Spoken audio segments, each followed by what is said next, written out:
Thanks, everybody. I actually did a hack night years ago at in Mesa, the previous location actually. One of my previous startups. I've done about 6 startups here in town, all technology. Last one was Shoot It. For some of you may have seen the mobile app. Amazing Mail long before that, and a bunch of others. But it was through that journey over the years that, and traveling the world, that I figured some things out, both for myself and for the rest of us. And oh, that kind of jumped. Sorry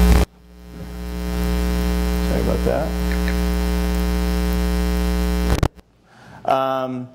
And I'm kind of tired of these human failures. These are just some examples of some big examples of failures, but to me these are all human failures, things that could have been prevented. Now these are big ones, but there's a lot of little ones, including startups that fail, restaurants that fail, just failures in any job. But these are some of the big ones, but certainly poverty, famine, our inability to solve the energy problem, and things like that. So these are all human failures that, wow, what is going on here? I'm just going to do it. That's the remote. I'm just going to do it by hand. And I'd like a lot more of this, a lot more fun. That's Carnival and real. Discovery, successful discovery, and successful cures. That was the last big cure. That was quite a while ago. And what I found along the way is a reason for that, an underlying reason for that. But it's been interesting along the way that why haven't we had more discoveries? Why haven't we solved these problems? There's a lot of smart people, including a lot of smart people in this room, but you know, we have, to me, since landing on the moon, we haven't had anything, in my opinion, significant compared to the historic gifted population that we have, that to me should have solved a lot of these problems, including, again, diseases like AIDS, Alzheimer's, cancer, heart disease. I just think we should have solved them by now. I really do. I've discovered, I believe, there's a lot of underlying reasons, but I think this is the big one. This is the common thread that I found. And it's really a belief I've had after traveling the world for many years, teaching that 95% of the world population is in the wrong role. You know, wrong role, that's my definition. What I mean by that is people that aren't gifted or generally interested in what they're doing or really have a knack for what they're doing. A lot of us have bounced around. The average, actually, for American career is changing your job 7 times. I mean, some change less, some change a lot more. How many in this room, how many times have you changed your job? 3. 3 times. What'd you go to school for? Engineering. Engineering job probably for years. And what are you changing your career to now?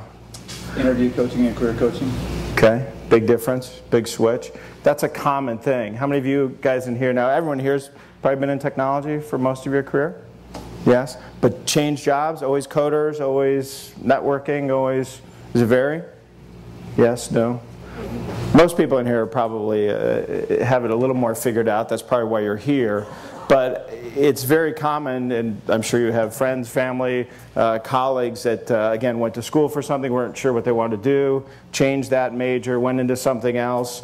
But a lot of us get stuck, whether it's got a law degree and now have that investment in time and money and don't feel like we can change, especially because we may have the house on the hill and the wife doesn't want me to change that and go teach now at $50,000 a year or whatever it is. That's hard for a lot of people. We feel stuck. That's pretty common for the population actually globally to feel like they've made this investment in time and money and family and all these things, and they don't have the support from their families to change those jobs. It's like, what, are you crazy? You've got all that skill, you've got all the investment, you've got all that network. Why would you change that to go do something else? Well, so a lot of people are stuck. And to me, this is the underlying reason why we haven't solved a lot of those problems. I'll get into it, obviously, a lot more depth. But that's the main thing. And again, there's a lot of reasons for that. Whether it's the schools wanting us to be well-rounded, and don't, you know, for example, for me, they always push me to learn more about history and versus other things I wanted to learn about. I hated history. I hated it, but that, you know, Tom, you got to work harder on that. And I think that's, you know, one of the underlying problems as well. So there's a lot of underlying problems, but this is the main common thread with all of them, is that we've got a lot of people in the wrong role. So what would the world look like if it was the opposite of that were true? Well, I think we would have far more successes, both in startups and other business. We'd have a lot more, you know, Apples of the world instead of a lot of failures out there. We'd have better teachers in schools. I think this is the underlying reason why a lot of our schools are failing and a lot of our children are failing. It's because we don't have gifted teachers. It's not because of the tests. It's because we don't have gifted teachers, the right teachers teaching. We have people well-meaning, although they say, I love kids, I really want to teach. That doesn't make them a great teacher. That makes them care, but that doesn't solve problems. That's like me saying, I want to play pro basketball. Well, I'm never going to be Michael Jordan. Although I'd like to, never going to happen. So to me, I look at that, that's the same thing with teachers, it's the same thing with startups.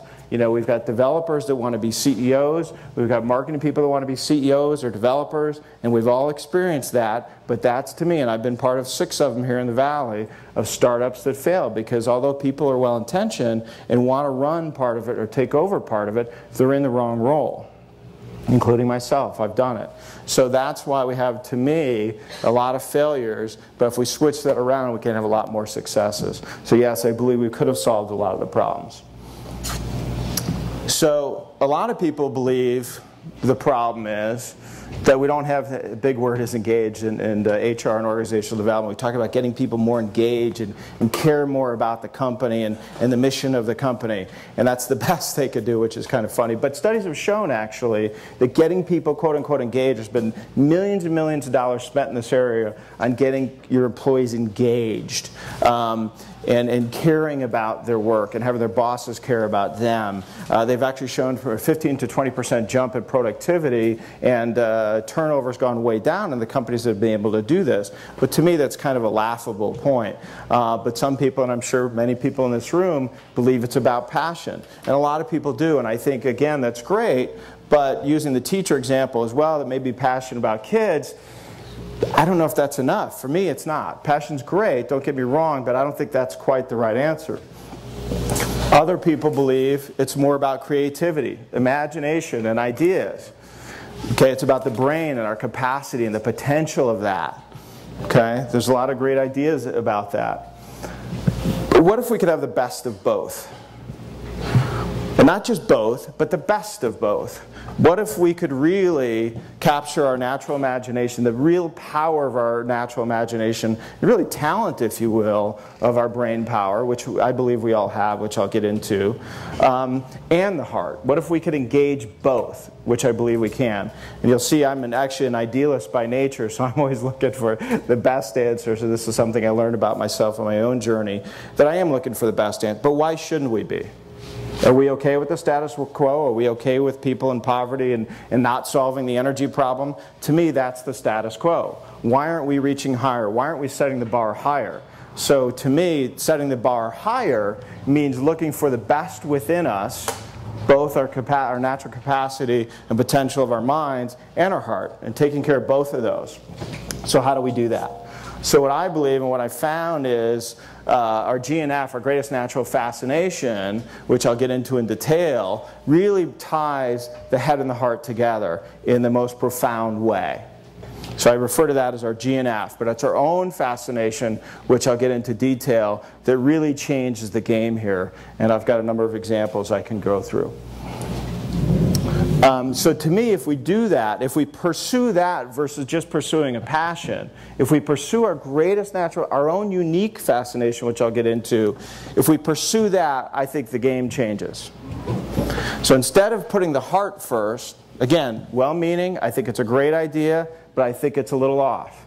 I think if we pursue our own natural fascination, our greatest natural fascination, the heart will automatically follow. Because it's connected to us. It's what we want, it's what we care about, it's what we think about at night, it's what we think about when we're on the beach and just hanging out.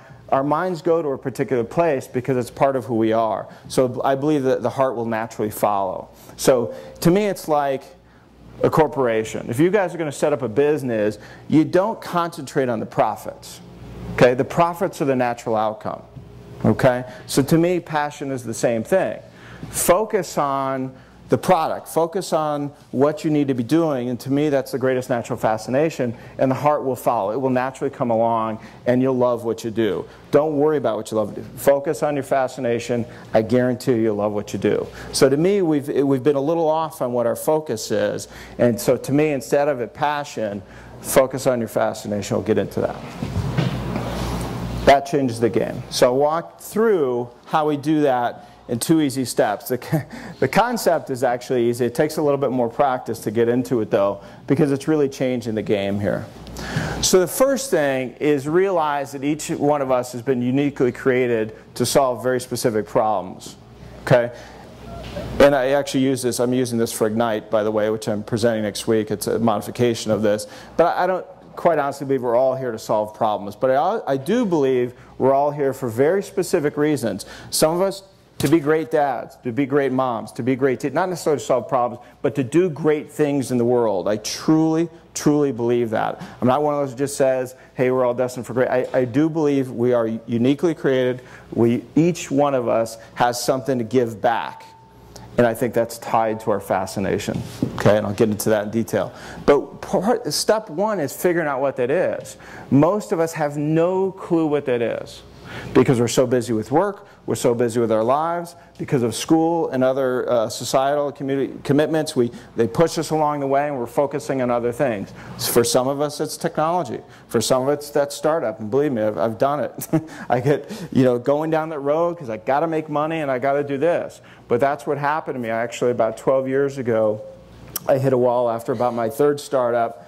And I just wasn't happy. We were chasing the dollar instead of really trying to be happy. I was partying and having fun on the side, but really I didn't feel like I was getting that much out of work. So I actually went and saw a professional coach that helped me figure out some things for myself. But once I kind of got over that hump and got in the right role for myself as far as talent goes, what was I most gifted at, and preferences, what kind of environment that I like. And I like teaching on the road. I like diverse audiences. I like to challenge people's ideas, just like I've challenged them now. So I got into teaching corporate security, technology security around the globe, and worked with some of the largest corporations and military and governments around the world. And I really enjoyed that. But then I went back to a question my coach asked me years ago. He said, Tom, if you could do anything you wanted to do, money wasn't an issue, what would you do for work? So I thought about that on a plane one day, and I thought, well, I love teaching, I love getting out there and diverse, I love traveling, but I don't really care about technology. When I lay awake at night, honestly, now some of you do get if you're in startups and other things, but my mind doesn't naturally go to technology. That's not where it goes. Mine goes to people. People and ideas and our capacity, our potential. That's where it's always gone. I've always been intrigued by people. It's what I found out about myself is why I like to travel. I like to get to know people and what drives them, what doesn't drive them, why are they challenged, why are they not challenged. I've always been curious about that since I was a kid. And looking back, I like, God, why didn't my teachers, my parents figure out to push me in that area instead of pushing me to learn more about history and some of these other things I could care less about. So I realized, well, instead of teaching about technology, why aren't I teaching about this? I will teach about this because I've always talked about this kind of subject with friends over beers, sitting around a campfire, you name it. This is where my mind goes. It always has, and it always will, whether I get paid for it or not.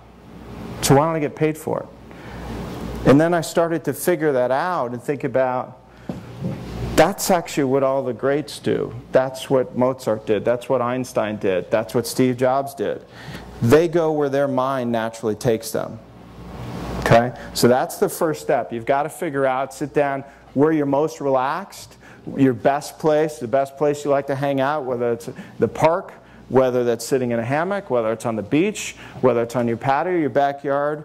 Where are you best where your mind just goes? And you can free the world of other stuff and just let it go. Where does your mind go?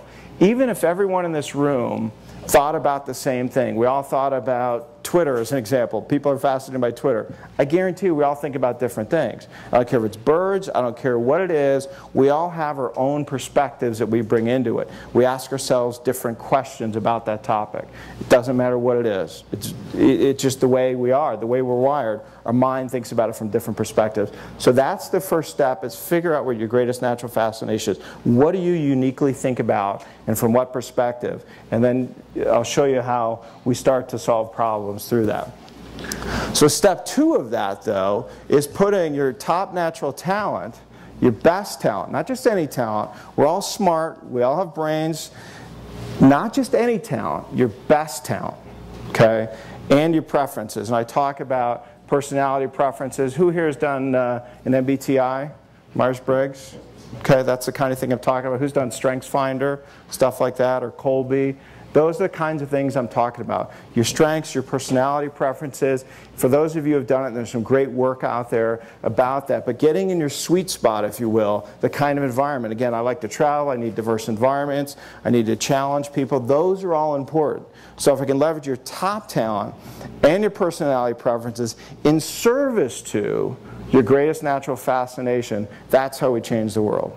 So if I'm focused on my greatest natural fascination, and I use my natural gift, my best gift that I've got, and I put myself in an environment that is perfect for me, allows me to get in my groove, that's how we change the world.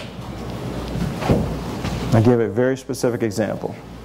Einstein, and I've got a million of these examples. So Einstein, his top natural talent was he was a gifted mathematician, one of the best ever, actually. But that was his gift, okay? Jordan, it's playing back. Actually, some people would argue that's not what it was, but we'll use, I'll talk about a number of examples we can walk through. But with Einstein, his gift was he was a mathematician.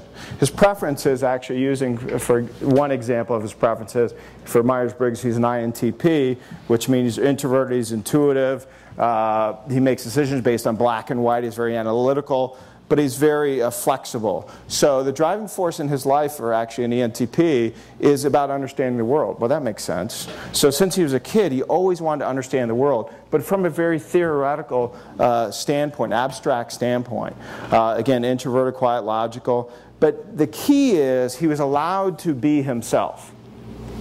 For a lot of us, we're not allowed to be ourselves. We get put in these roles, or we put ourselves in these roles that really don't suit us. Okay? Some of us get pushed in environments where we got to work with teams. Some of us don't work well with teams. Okay? Or put in environments, for example, for me, I love teaching. I would be horrible in a classroom. I would be horrible in K through 12. I hate going into the same classroom every day. It would drive me nuts. I need to be able to get out and travel. So those things are important. So leveraging your top natural talent, how you like to work, your preferences and settings and style, in service to your greatest natural fascination. So let's use Steve Jobs as an example. What do you think his greatest natural fascination is? These are people that changed the world, by the way. Anyone?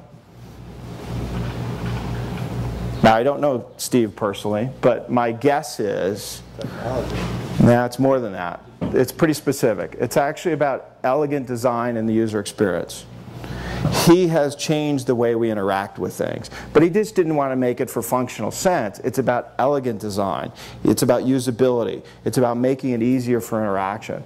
That's what he, I've got to change the words I use here. This is what he really lays awake at night thinking about. Okay, this is what he's always thought about. Whether it's from XPark, whether it's from years ago, from the UI experience, to what he's done from the iPod, the iPhone, the iPad. Everything he's done is about elegant design.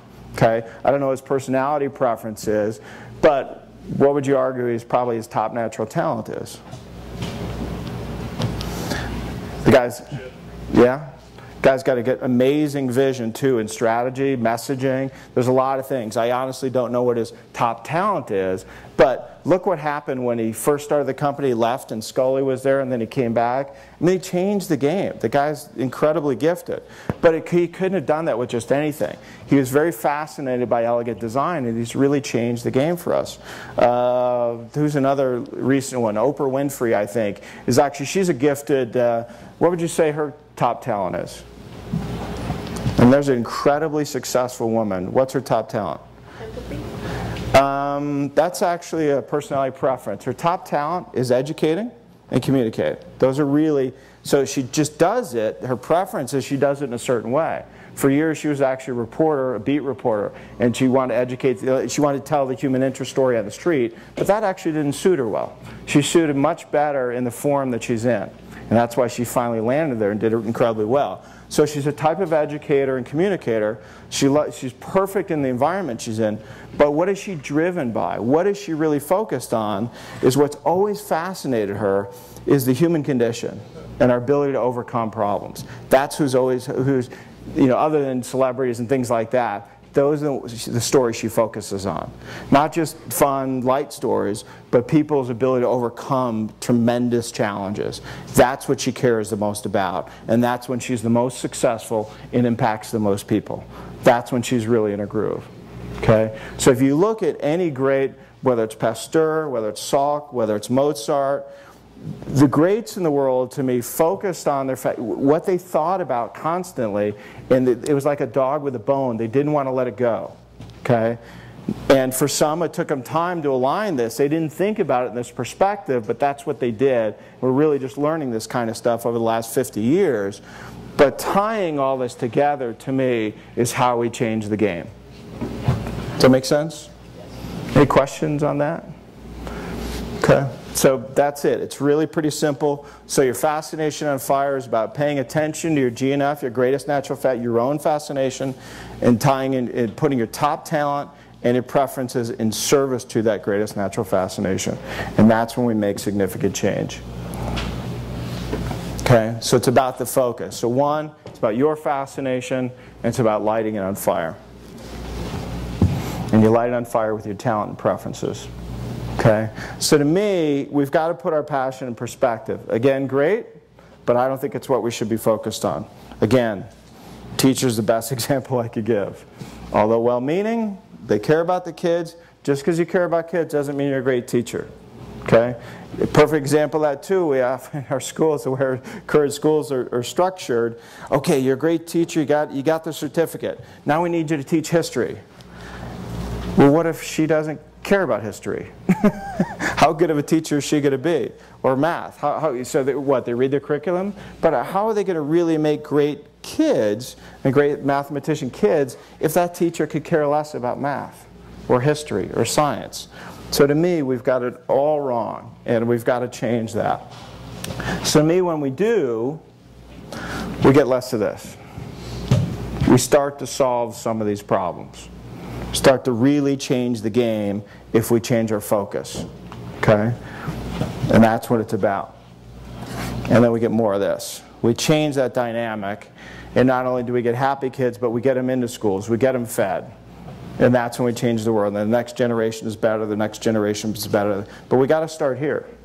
And I'm willing to bet money that most of these people, most of you in the room, would rather be doing something else. It's always a litmus test I do.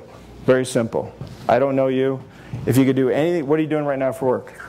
I'm doing exactly what you're talking about. Totally changed and pursuing exactly what I want to do. And what do you want to do? What would you, if money wasn't an issue, what would you be doing? Where would you be living? It's so funny that you asked that.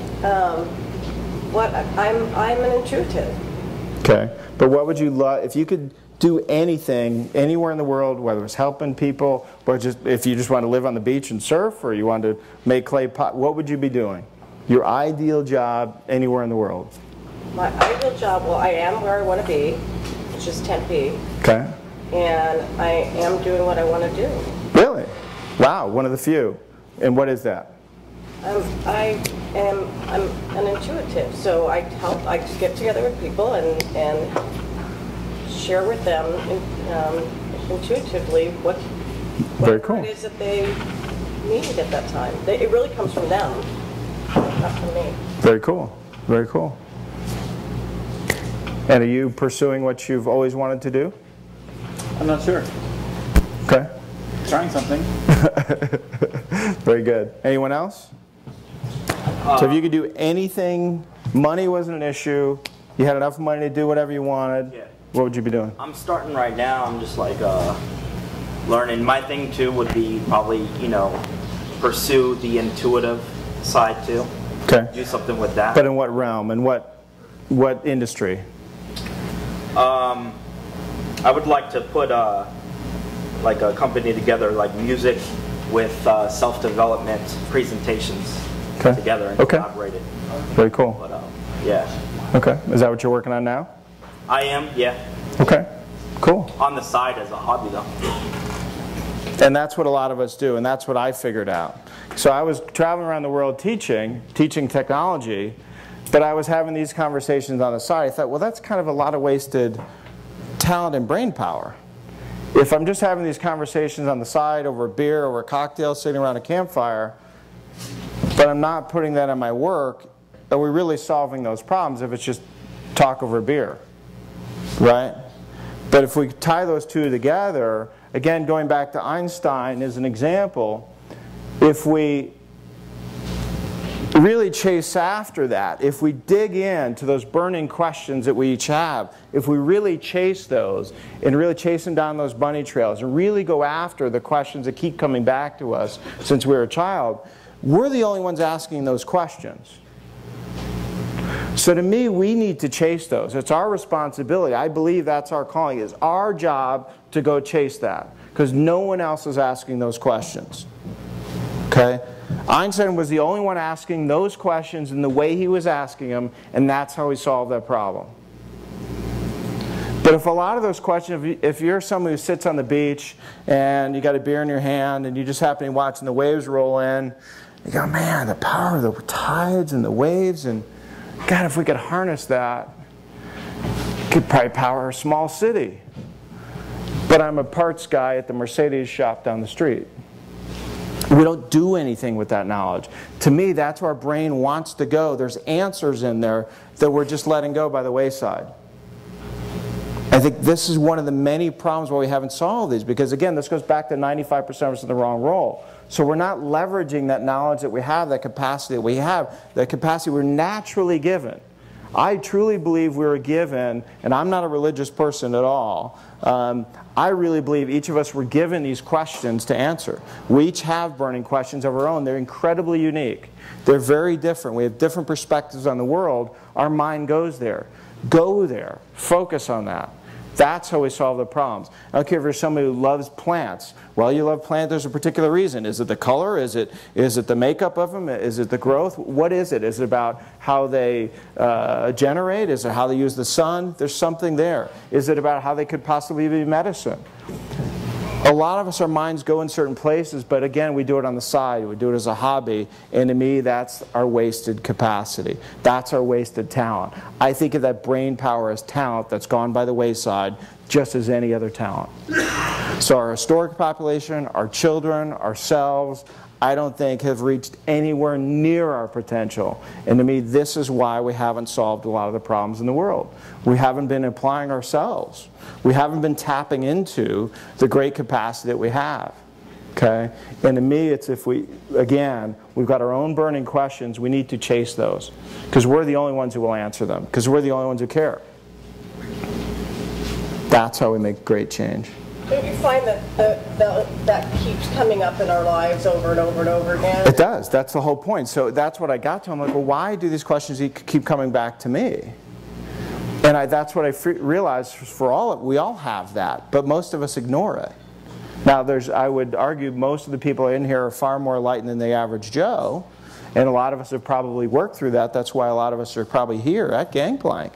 So I think this audience here is a little bit more advanced and has done a little bit more homework than the average person, but most people have no clue, don't think about this stuff because they haven't really been allowed to. They're pushed away. They're just, it's the rat race, and it's their lot in life, and they're just going to do what they need to do, and hey, thank God it's Friday, and they hate looking forward to Monday, and they're just going to do their thing, and that's great. Well, geez, what a waste. But that's a lot of our society. That's how a lot of people feel. That's actually the bulk of our society. Think about that.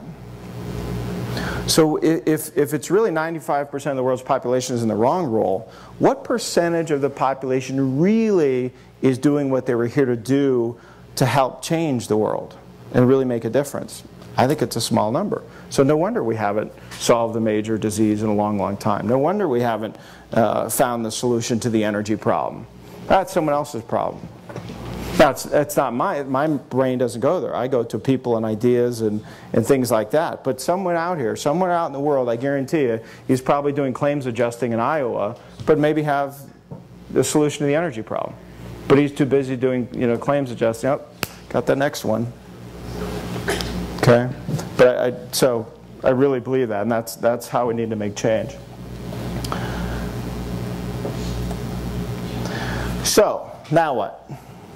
So what I'm trying to do, by the way, is number one, educate people about this, but I am actually trying to change the world with this. Two things I'm trying to do is I'm set up actually a course for people to go through, a 6-week course for people to go through. Okay, that's one thing, and I'm going to be running it out of here. I'll be kicking off probably in about 6 weeks, and I want you to sign up for it. It's free, actually, for you guys. It's a free course. You don't have to pay anything, which I'll go through the course here in a little bit. I'm going to be running a community-based program that's not-for-profit for people to go through. I'm going to be running it out of here, thanks to Jade and Derek. And then also running it out of downtown Phoenix with the Arizona Workforce Connection, Phoenix Workforce Connection, and downtown for the community, and people basically like Job Corps going through it, again as a nonprofit. But I'm setting up a sister program, if you will, for corporations, to get corporations to understand this, to hire the right people, so that people walk in, so they don't have to encourage them to be more creative. Why aren't we naturally creative in the jobs we're in? Why don't we just, we'll stay longer at work. We'll that's the work we do in the middle of the night anyway. Why aren't we applying it to the work we do? So going to teach organizations how to rethink the model. So again, creating 2 programs, and I'd love for you guys to sign up for it. So the program basically is in 3 stages. There's Find Your Fascination. A lot of people, again, have no idea what the Greatest Natural Fascination is because they've just never thought about this and how it applies to their life. So really the first 2 weeks is about understanding that, discovering your own, and appreciating what that could mean in your life. So that's the first 2 weeks. The next 2 weeks is about realizing the significance of putting your top natural talent, your best talent. For a lot of us, we don't even know what that is. Some of you may argue it's something, but for some of you, I may argue it's something else. So it's uncovering that, discovering that, and also your preferences for those of you who haven't been through like Colby and a Myers-Briggs and Enneagram, some of these other things to help you learn more about yourself, the way you think, the environment you like to be in, things like that. And then show you how to apply those to your life and your job and really make an impact. So that's the next 2 weeks. Now along the way, there's homework. So even though it's free for you, this is work. This is about changing life. This is about changing the world. It's going to be some homework for this. Books to read, some homework to do and bring back. And then the last step is really putting an action plan together about how do you do that? How would you get into the right role? How would you find the right industry, the right job to apply that to? So if I am the guy on the beach thinking about the waves rolling into the ocean, what's the best way to take my idea? Would it be to find startup capital? So maybe talking to people here. Would it be, but if that's my gift and I'm an engineer, I don't know how to put together a business plan. I don't know how to do others. I don't know how to hire. I've never put a corporation together.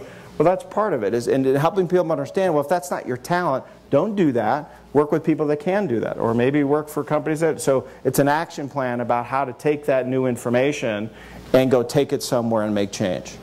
Okay? So it's a 6-week program, just about kickoff. It's 1 day a week. Haven't picked the day yet here. Still got to talk to Derek and Jade about what day would be best here. That also depends who's going to be signing up and what works for you guys, but I'm very flexible. Each class is 90 minutes, 1 day a week. Okay? But again, there will be homework. So anyone that's interested, let me know. But also I'm looking to enlist help. One is sign up for the course.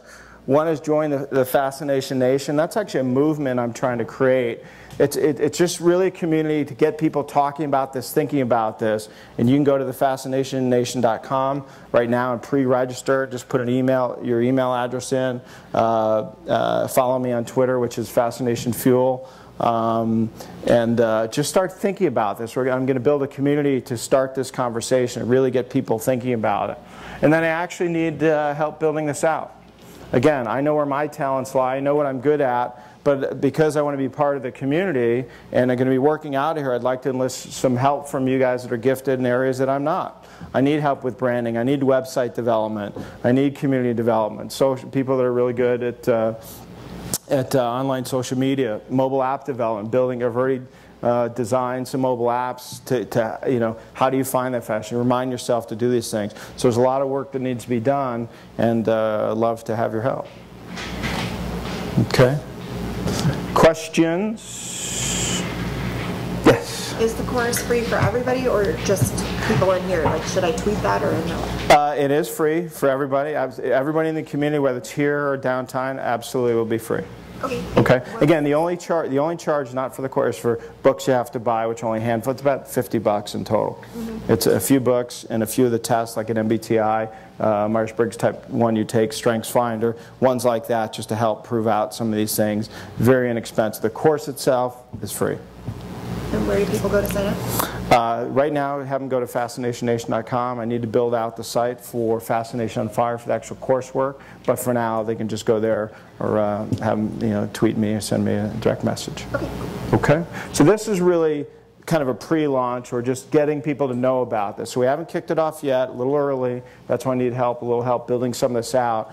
Coursework curriculum is just about finished up. But this has actually been, this, believe it or not, has been an idea sitting on my shelf for about 10 years. Okay, and it's been over the last, I sold my mobile technology cover last February, and then I finally said, Tom, you need to do this work. You need to get after this. You've been talking about this, and telling people this is what they should do for 10 years now, but it's time you walk the talk. So I'm finally doing this, and it's been the last 9 months or so that I've been focused on it, building it out, building the curriculum, the idea of bringing it to a community center, really helping people. And that's why, thankfully, for Jade and Derek have invited me to participate here in the community. I'm all about collaboration. I think that's huge. But what if we could collaborate when we're all in the right role, really doing what we're here to do? That's when we make significant change. And that's actually what harmonic collaboration is all about. To me, collaboration is one level. Harmonic collaboration is when we're all doing what we're naturally gifted and here to do, collaborating with others. Okay? So, but that's about all I have. But anyone that's interested in helping out, go ahead. What is your 6-week course called? Did you give it a name? That's Fascination on Fire. Sorry. Okay. Yep. So Fascination on Fire is about lighting it up. It's about finding that and helping you light that up. Did you say you were already using this type of coursework or doing something? Just building it out. Job Corps? We're going to be doing a job. So when we kick it off here, we'll be kicking off downtown as well. For the Phoenix one? Yep. Okay. So just basically doing it at 2 locations. Yeah. Okay. Because this reminds me of what we had to go through at Job Corps in Tucson. Yep. We went through an 8-week program. Yep. And they do them all over. The difference is what I've found, and the reason I work with Job Corps is a lot of people go through those programs just for training skills. Yeah. And then they end up at a job they shouldn't be in, and then they get out. Well, guess what? Then they end up back in the program. True. And retraining for something else. Well, those are our federal dollars. Those are our state dollars. To me, that's waste. Yeah. I mean, well-intentioned, and people go through the training they want, but if they're in the wrong role, they're not ideally suited for that. Who are we really helping?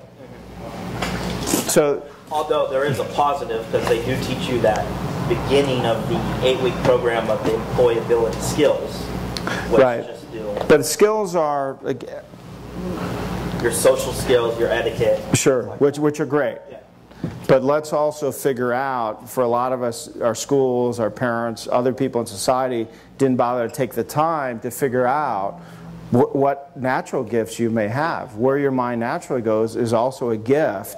And they didn't bother to take the time. They're teaching you other skills, but what about what you were naturally given? Exactly. Okay, so that's what this is about. It's saying, well, wait a minute, that's great, and maybe you may still apply those skills. Yeah. But let's figure out if you've got some natural talent, natural brain capacity, natural emotions, talent, preferences, and all these other things that you could apply that would be far more impactful than just those skills you learn. Yeah. Okay. And the way I equate it too is I look at somebody like Michael Jordan coming from Chicago, phenomenal basketball player. Everyone's always great talent. And he tried to play baseball. How well did he do? Not very well. Okay? It's similar, and I think we all do that. Yeah, we can get skills, but are we really going to be that great on the job? Well, how high is the bar? How high is the corporation setting the bar? It's, oh, let's just give them skills and let's get them trained. Well, what about finding people that are gifted and putting them in that role? Not only gifted from a talent perspective, but that's where their mind naturally wants to go. And to me, that's the talent that we're leaving on the table. Is where do I lay awake at night? What do I think about all the time? What do I constantly, what's that bone I'm constantly chewing on? What are those burning questions I have that I want to answer? Well, if I apply it to my work, everybody wins. But if I'm too busy doing skills on a job just because I needed a job, I don't know if we're making a difference. Yeah. So, again, we're putting food on the table, and believe me, I know I've been there, had to do that, totally understand that. But what I'm trying to do is get us to change that eventually over time, generationally. So now when kids come out, and I've got 2 teenagers, the next generation of kids, when our schools come around, we've got kids focused on something else other than trying to be well-rounded, and we all have to learn everything. I think we've got it very wrong. So trying to change that. Any other questions? Okay. Thanks, Katie.